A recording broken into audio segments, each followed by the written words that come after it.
सभी प्यारे भाइयों को नमस्कार। टॉप तक पर आप सभी का स्वागत है। बिना समय बिताए आपके एग्जाम में केमिस्ट्री से जो कुछ भी सबसे ज्यादा पूछा जा रहा है वो मैं लेके आ रहा हूं। केमिकल रिएक्शन यानी कि रासायनिक अभिक्रिया से बहुत ज्यादा क्वेश्चंस पूछे जा रहे हैं और मिनटों में इसको हम जल्दी से समझेंगे। 10 से 15 मिनट में पूरा केमिकल रिएक्शन समझ लेंगे, कहां कहां से क्वेश्चंस आ रहे हैं। और तुम्हारे पास भी कम टाइम है तो इसीलिए हम बिना देरी किए जल्दी से टॉप तक पर पढ़ते हैं और तुम्हें टॉप तक पहुंचाते हैं। ठीक है, जल्दी से एग्जाम सबको फोड़ना है और मस्ती से फोड़ना है। चलो देखो, केमिकल रिएक्शन चैप्टर का नाम है यानी रासायनिक अभिक्रिया।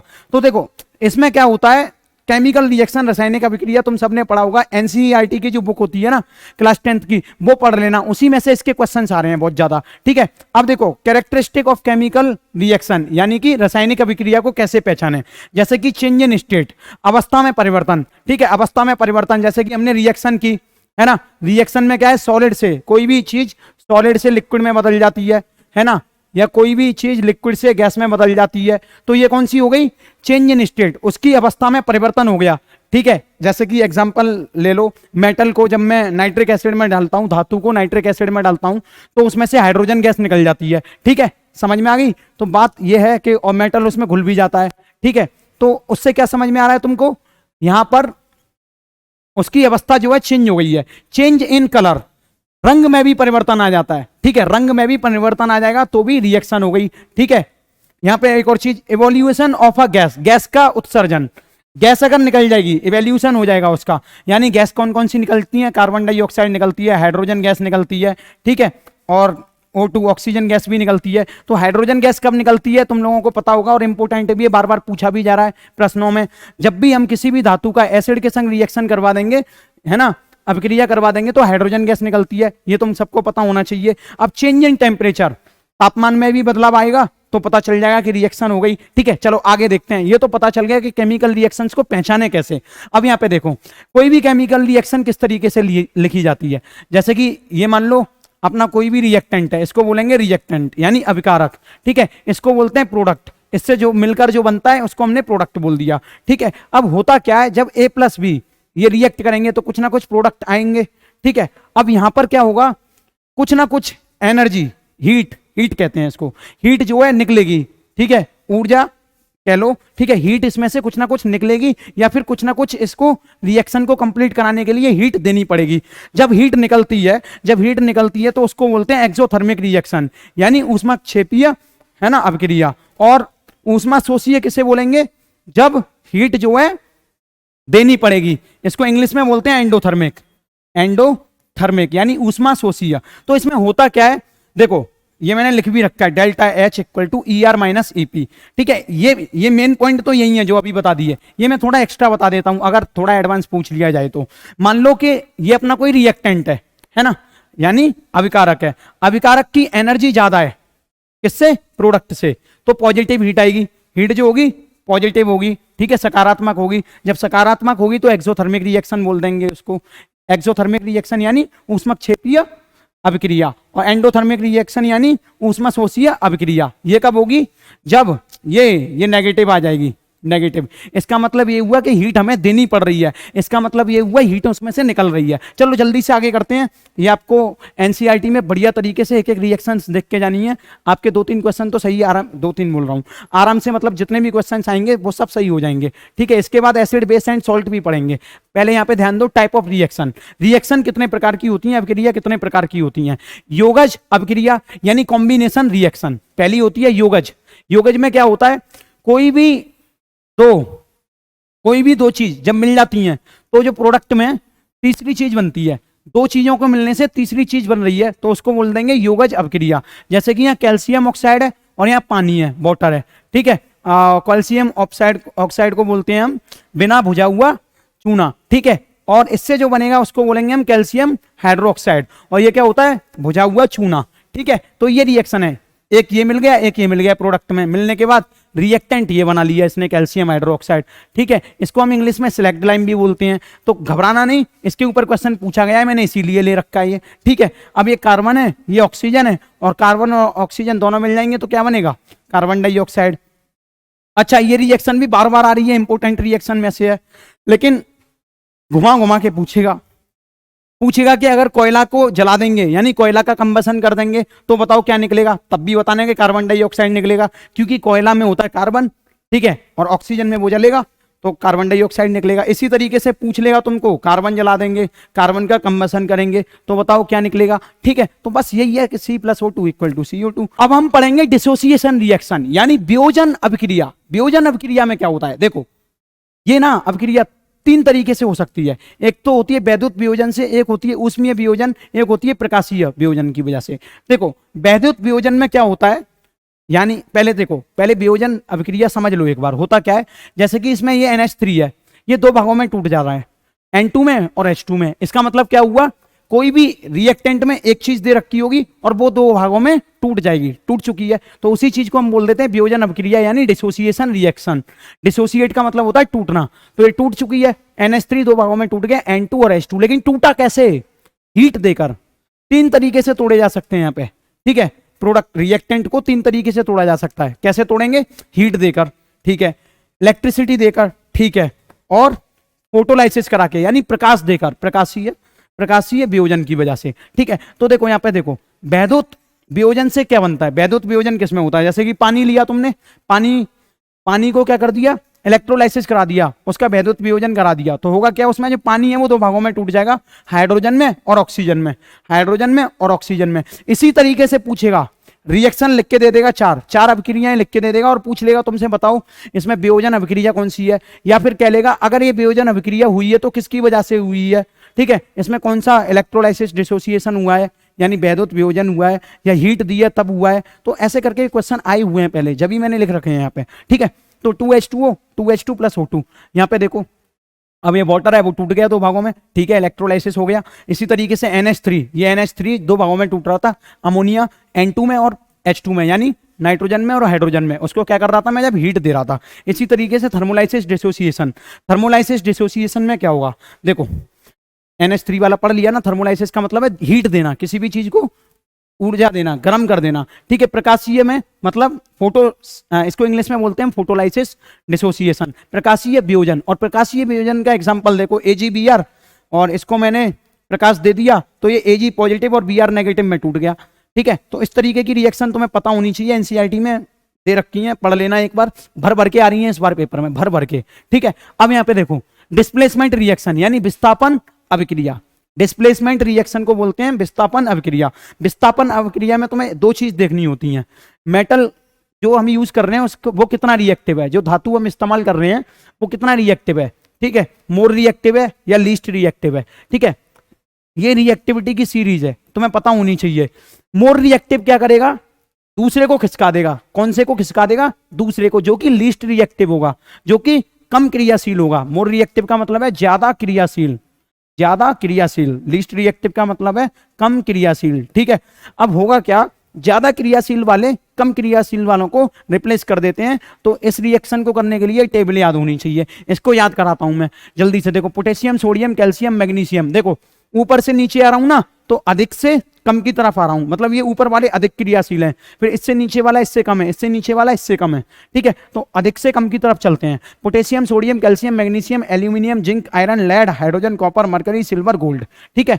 अब देखो मैंने इसकी ट्रिक बना रखी है, मैंने क्या ये दे ही रखी है, मैं तुम्हें याद करा दे रहा हूं, ठीक है, मैंने कुछ नहीं बनाया इसमें, मेरा कोई योगदान नहीं, ठीक है। देखो पोटेशियम को कैसे रिप्रेजेंट करते हैं, तो इसको बोलते हैं काशी, सोडियम को Na से, कैल्शियम को Ca से, मैग्नीशियम को Mg से। तो इसको देखो, काशीनाथ का माली आलू जरा फीके पकाता है, जिंक को जरा, आयरन को फीके यानी Fe फीके, Pb को पकाता है, ठीक है, और कॉपर, मरकरी, सिल्वर, गोल्ड, ठीक है। कौन है आगे आओ, इसको कर लो, कौन है आगे आओ, ऐसे याद कर लो, कौन है आगे आओ, काशीनाथ का माली आलू जरा फीके पकाता है, कौन है आगे आओ। ये बिल्कुल एकदम ऑर्डर में याद होना चाहिए। अब इसका फायदा कहां पे ले सकते हो तुम, जैसे इसकी रिएक्शन आती है ना, डिस्प्लेसमेंट रिएक्शन यानी विस्थापन रिएक्शन, तो होगा क्या, जो ज्यादा रिएक्टिव होगा वो कम रिएक्टिव को डिस्प्लेस कर देगा। इससे ये कहेगा चल चल उठ आगे बढ़ एक्शन में, इससे ये कहेगा मैग्नीशियम चल चल कॉपर निकल यहां से, मैं आऊंगा यहाँ पे। तो अब ये रिएक्शन हो जाएगी तो क्या होगा, प्रोडक्ट में बनेगा MgSO4 और Cu बेचारा बाहर निकल जाएगा। तो यहाँ पर ये कौन सी रिएक्शन हो गई, डिस्प्लेसमेंट रिएक्शन। तो मतलब जो ज्यादा रिएक्टिव है, ज्यादा क्रियाशील है, वो कम क्रियाशील को भगा देगा। यही जिंदगी का असूल है, यही जिंदगी का उसूल है, ठीक है। जिंदगी से भी रिलेट करके देख सकते हो। पेपर तुम्हारा क्लियर है तो तुम क्रियाशील हो, ठीक है। तो तुम किसी को भी मतलब समझ रहे हो ना, ज्यादा यहाँ पे अभी ज्ञान देने की बात नहीं करेंगे क्योंकि पेपर पास में है, तुम खुद समझदार हो। जिंक है Zn और ये क्या है Mg। अब यहाँ सीरीज में देखो, वैसे तो तुम्हें याद होना चाहिए, ये मैग्नीशियम है और जिंक, मैग्नीशियम के नीचे जिंक है, तो ये कम क्रियाशील है। अब बेचारा ये कम क्रियाशील, इसका कुछ बिगाड़ सकता है क्या? नहीं। तो ये रिएक्शन ही पॉसिबल नहीं है, ये पॉसिबल नहीं है। कभी कभी ऐसे लिख के भी दे देगा, लेकिन ऐसा बहुत ही कम केस में होगा, ठीक है। तुमसे दिमाग वाले क्वेश्चन ज्यादा नहीं पूछेगा। अब इसमें जिंक जो है मैग्नीशियम को शिफ्ट नहीं कर सकता, अब होगा क्या, ZnSO4 आ जाएगा। ये ऐसा बिल्कुल नहीं होगा क्योंकि जिंक जो है लीस्ट रिएक्टिव है और मैग्नीशियम जो है उससे ज्यादा क्रियाशील है, ये कम क्रियाशील है। तो ये भी तुम्हें याद रख के चलना पड़ेगा। पता चला कि तुमने बस डिस्प्लेसमेंट रिएक्शन पढ़ लिया और ये पता है तुमने इसको हटा दिया, गलत हो जाएगा, ठीक है। आगे देखते हैं क्या होता है। आगे देखो double displacement reaction. Double displacement reaction में क्या होगा, जैसे कि देखो वो पिछली वाली जो रिएक्शन थी वो कौन सी थी, विस्थापन अभिक्रिया, और ये वाली कौन सी है, दोहरा विस्थापन अभिक्रिया, दोहरा विस्थापन अभिक्रिया, ठीक है। अब इसमें क्या होगा, देखो BaCl2 इसको देख रहे हो तुम, है ना, बेरिलियम क्लोराइड को देख रहे हो, यहाँ पे तुम सोडियम सल्फेट को देख रहे हो। अब इसमें ये दो भागों में टूटेगी इस तरीके से, देखो ये रिएक्शन ऐसे होगी, AB और ये क्या है CD। जब रिएक्शन होगी तो A C से जुड़ जाएगा, B D से जुड़ जाएगा, ठीक है। हाँ A C से जुड़ गया, BaSO4 और ये हो जाएगा तुम्हारा, थोड़ा सा गलत लिख रखा है ये, BaSO4, तो यहाँ AB हो जाएगा, तो ये AD हो जाएगा, हल्का सा सही कर लो इसको, AD, ठीक है। BaSO4, ओके, CD C और D, ठीक है। अब इसको रिएक्शन कराते हैं, Na2 को किससे कराएंगे, NO। अब ये C, ये यार थोड़ा सा गलत लिख रखा है, इसको सही करते हैं, ये यहाँ पर मिसप्रिंट हो गया है। यहाँ पे देखो पहले रिएक्शन करते हैं, B, ये AB है, ये CD है, तो ये क्या है A और ये क्या है D, और ये क्या है B और ये क्या है B और ये क्या है C। तो ठीक है, इस तरीके से होगी ये रिएक्शन। इसमें हुआ क्या है, इसको दो भागों में तोड़ लो, ये तो तुम्हें पता है दो भागों में टूटेगी, Ba पॉजिटिव Cl नेगेटिव, ठीक है, और ये 2Cl नेगेटिव हो जाएगा, ठीक है। तो यहाँ पे ये Ba2 पॉजिटिव 2Cl नेगेटिव इस तरीके से टूटा जाएगा। इनको बोलते हैं कैटायन और एनायन में हमने तोड़ दिया इसको, और इसको तोड़ेंगे हम दो भागों में, तो कैसे 2Na positive plus SO4 2 negative. अब होगा क्या, तुम सबको पता है जो सकारात्मक और नकारात्मक साइन है इसमें, वो दोनों एक दूसरे को चिपका लेंगे, जुड़ जाएंगे। तो ये क्या है पॉजिटिव, ये क्या है नेगेटिव, तो ये दोनों जुड़ जाएंगे, ये दोनों जुड़ जाएंगे। तो देख रहे हो, इसने यहां से इसको हटा दिया तो BaSO4 आ गया, और इसने यहां से इसको हटा दिया तो NaCl2 आ गया, सॉरी NaCl आ गया। तो यहां पे तुम क्या समझे, ये हो गई डबल डिस्प्लेसमेंट रिएक्शन, यानी दोहरा विस्थापन। दोनों एक दूसरे को हटा रहे हैं, इसने इसको हटा दिया, इसने इसको हटा दिया, दोनों एक दूसरे की जगह ले लेते हैं, तो उसको बोलते हैं हम दोहरा विस्थापन रिएक्शन। तो इसको तुम समझ पाए होंगे ढंग से। इसके और एक दो क्वेश्चंस कर लेना, ठीक है, एनसीईआरटी की बुक से, और उसका मैं PDF शायद अवेलेबल करवा सकता हूँ नीचे। अब रिडक्शन रिएक्शन पढ़ते हैं, बहुत इंपॉर्टेंट रिएक्शन है ये भी। रिडक्शन का मतलब हो गया अपचयन, या फिर रिडक्सीकरण भी बोल देते हैं, और ऑक्सीकरण भी बोल देते हैं ऑक्सीडेशन को, ठीक है। तो इसमें होगा क्या, रिडक्शन में देखो हाइड्रोजन जुड़ेगा, क्या जुड़ जाएगा, हाइड्रोजन, ठीक है। जैसे कि मान लो ये रिएक्टेंट है ना, ये रिएक्टेंट है, ये प्रोडक्ट बन रहा है इसका C+D। तो जब भी कभी हाइड्रोजन जुड़ जाए तो इसका मतलब रिडक्शन हो रहा है, या फिर ऑक्सीजन हट जाए तो भी अपचयन होगा, रिडक्शन होगा, या फिर इलेक्ट्रॉन जुड़ जाए, क्या इलेक्ट्रॉन जुड़ जाए तो भी रिडक्शन होगा, या ये भी कह सकते हैं नकारात्मक, नेगेटिव चार्ज बढ़ जाएगा। कोई भी ऐसी रिएक्शन जिसमें नेगेटिव चार्ज बढ़ जाएगा उसको भी हम रिडक्शन बोल देते हैं। और ऑक्सीडेशन किसे कहते हैं, ऑक्सीडेशन यानी ऑक्सीकरण उसको कहते हैं जिसमें ऑक्सीजन जुड़ता है या फिर हाइड्रोजन निकलता है, या फिर इलेक्ट्रॉन जो है बढ़ जाता है, यानी पॉजिटिव चार्ज इसमें बढ़ जाता है और इलेक्ट्रॉन जो है निकल जाता है, रिलीज होता है, रिमूव होता है, ठीक है, रिमूव। यहाँ पे ये कह सकता हूँ इलेक्ट्रॉन हट गया, इसका मतलब ये है इलेक्ट्रॉन का हटना, और इसका मतलब ये है कि पॉजिटिव चार्ज इसमें बढ़ जाएगा, ठीक है। समझ में आ गई बात, इसमें इलेक्ट्रॉन जुड़ जाएगा। दोनों एक दूसरे के उल्टे हैं, एक याद कर लो सिर्फ, दूसरा अपने आप याद हो जाएगा। रिडक्शन वो होता है जिसमें हाइड्रोजन जुड़ जाता है, ऑक्सीजन निकल जाता है, एक ही बात है। यहाँ पे ऑक्सीडेशन वो होता है, यानी ऑक्सीकरण वो होता है जिसमें ऑक्सीजन जुड़ जाता है और हाइड्रोजन निकल जाता है। समझ में आ गई मेरी बात, अब यहाँ आगे ध्यान दो, इन एग्जाम्पल्स को करते हैं। ये देखो, ये क्या है, सोडियम, ये हाइड्रोजन है, इससे जुड़ा हुआ है H2SO4, हाइड्रोजन यहां से निकल गया और रिएक्शन क्या बन रही है, Na2SO4। देखो हाइड्रोजन पहले था लेकिन अब निकल गया, हाइड्रोजन निकल गया ना, जब तो यहाँ पे है। अब ये क्या हुआ, Na2SO4 हो गया, तो इसका मतलब हाइड्रोजन निकल रहा है तो क्या हो गया, ऑक्सीकरण। तो इसमें यहां से यहां तक क्या हुआ, ऑक्सीकरण, याद हो गया। इस तरीके से यहाँ पे देखो, यहाँ पे चार्ज देखते हैं, क्लोरीन पर कितना है, 0, ठीक है। और अगर KCl को दो भागों में तोड़ूंगा, K पॉजिटिव और Cl नेगेटिव में टूटेगा, ठीक है, अपने अपने आइंस में टूट जाएगा, कैटाइंस और एनाइंस में, ठीक है। तो यहाँ पे देखो क्लोरीन पर -1 है, -1 है, पहले क्या है, 0। अब 0 से -1 हो रहा है तो मैं कह सकता हूं इलेक्ट्रॉन जुड़ रहा है इसमें, देखो इलेक्ट्रॉन जुड़ रहा है, यानी नेगेटिव चार्ज बढ़ रहा है। पहले 0 था, अब भाई साहब इसमें नकारात्मक चार्ज आ रहा है ना, आ रहा है कि नहीं आ रहा। तो इससे हम क्या समझेंगे, ये कौन सी रिएक्शन है, रिडक्शन रिएक्शन हो रही है, यहां से यहां तक रिडक्शन हो रहा है, सॉरी रेडॉक्स रिएक्शन है ये, लेकिन ये कौन सा पोर्शन है, रिडक्शन वाला। और ये KBr, देखो यहाँ पे देखना, KBr को फिर से दो भागों में तोड़ के देखो, K पॉजिटिव और Br नेगेटिव, और वहां पे देखो Br नेगेटिव, -1 से 0 हो रहा है, यानी कि -1 से 0 हो रहा है, तो नेगेटिव था पहले चार्ज, अब 0 हो गया, यानी सकारात्मक होने की कोशिश कर रहा है। तो इसमें क्या हुआ, इलेक्ट्रॉन यहां से हट रहा है, ठीक है, समझ रहे हो। तो ये क्या हो गया, ऑक्सीडेशन। या फिर ऐसा समझ लिया करो, एक जगह तुमने रिडक्शन पहचान लिया है तो दूसरा वाला अपने आप ऑक्सीडेशन हो जाएगा, इस तरीके से भी याद कर सकते हो, लेकिन ये कभी कभी वैलिड होता है, ठीक है। तो यहाँ पे हो गया तुम्हारा ऑक्सीकरण और वहां पे हो गया तुम्हारा रिडक्शन, ठीक है। अब ये तुम्हारा जिंक ऑक्साइड और ये है तुम्हारा कॉपर। कॉपर को, ये रिएक्शन तो तुम सबको पता ही होगी।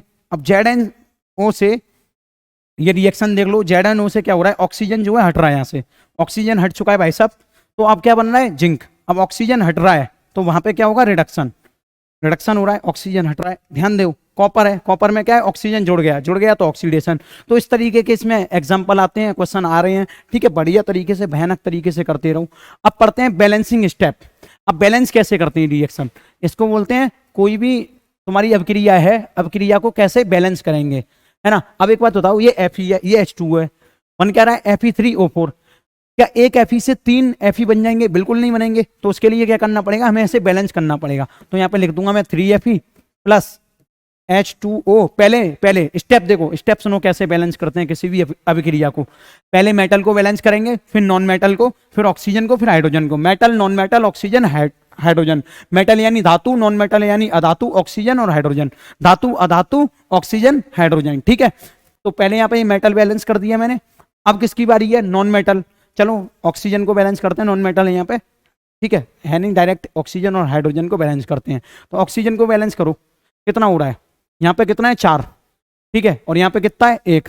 पहले तो इसको 4 कर दो, ठीक है, Fe3O4 प्लस H2। अब पर यहाँ पे तुम पाओगे कि यहाँ पे तो 4 दूनी 8 हाइड्रोजन हो गए, और वहां पे कितने हैं, 2, तो इनको भी 8 कर दो, 4 का मल्टीप्लाई करके 4 दूनी 8 हो गए, ठीक है। तो इस तरीके से रिएक्शन बैलेंस करते हैं। और बढ़िया तरीके से रिएक्शन सीखना चाह रहे हो कैसे बैलेंस होती है तो लॉन्ग वीडियो देख लो, लेकिन अभी हमारा शॉर्ट में मकसद ये है कि तुम लोगों ने सब सीख लिया होगा और आराम से जल्दी चीजों को उड़ा दो। चलो एक और रिएक्शन बैलेंस करके देखते हैं, फिर मैं इसकी एक शॉर्ट ट्रिक बताने वाला हूं बेहतरीन तरीके से। यहाँ पे देखो, ये KClO3 है, ये टूट रहा है 2 जगह, ठीक है, KCl और O2 में। अब इसको बैलेंस करो, यहाँ पे देखो KCl बैलेंस है O3। अब यहाँ पे ऑक्सीजन पहले बैलेंस करना पड़ेगा क्योंकि यहाँ पे 3 है, यहाँ पे 2 है। चलो ऐसा करते हैं कि यहाँ पे 3 2 6 हो जाएगा, फिर यहाँ पे 2 का मल्टीप्लाई करना पड़ेगा, तो ये कितना हो जाएगा, 3 2 6 यानी 6 हो गया। अब यहाँ पे देखो KCl कितना हुआ, KCl कितना हुआ, 2, तो यहाँ पे भी 2 KCl कर दो। अब ये रिएक्शन क्या है, बैलेंस है। कभी कभी ना शॉर्ट ट्रिक देखो इस तरीके से अपनानी है, शॉर्ट ट्रिक। इसी क्वेश्चन को देखो, मान लो कि तुम्हें एक क्वेश्चन दे रखा है और कह रखा है कि बैलेंस करो, फिर उसके ऑप्शन दे रखे होंगे कि नहीं दे रखे होंगे, तो ऑप्शन को चेक कर लो। यहाँ पे K की वैल्यू 2 है, मतलब K जो है 2 है, तो यहाँ पे भी 2 K हैं, ठीक है। Cl कितने हैं, 2, यहाँ पे भी Cl 2 है, ऑक्सीजन 3 है, ऑक्सीजन कितने, 3 दूनी 6, यहाँ पे भी 6, तो ये बैलेंस हो गई। तो ऑप्शन में ऐसे डायरेक्ट चेक कर लो बहुत आसानी से, जैसे कि H2 प्लस O2 क्या बनता है, H2O बनता है। क्वेश्चन में दे रखा है बैलेंस करो, लेकिन ऑप्शन भी तो दे रखे होंगे 4, ठीक है, उन ऑप्शन में बैलेंस करके दे रखा होगा, तो तुम्हें डायरेक्ट वहीं से उठा लेना है। मान लो कि एक ऑप्शन जो है तुमको इस तरीके से दे रखा होगा, 2 ओके और 2, है ना। अब ये बैलेंस हो गई रिएक्शन, चलो अभी क्वेश्चन देखो, अब इसको ऑप्शन में ये भी होगा, कहीं 3 ऑप्शन फर्जी होंगे और 1 सही होगा। तो इसमें से देखो 2 दूनी 4 ऐसे, तो 2 दूनी 4, यहाँ पे भी 4 है। ऑक्सीजन कितने हैं यहाँ 2, तो यहाँ कितने हैं 1 ये है और 2 का मल्टीप्लाई हो रहा है, तो 2 एकम 2। इस तरीके से बैलेंस कर लेना है, ठीक है। तो आज के लिए केमिकल रिएक्शन में इतना ही, और इनके क्वेश्चंस की थोड़ी सी प्रैक्टिस कर लोगे तो सारे के सारे क्वेश्चंस धुआंधार उड़ा दोगे, ठीक है। Thank you.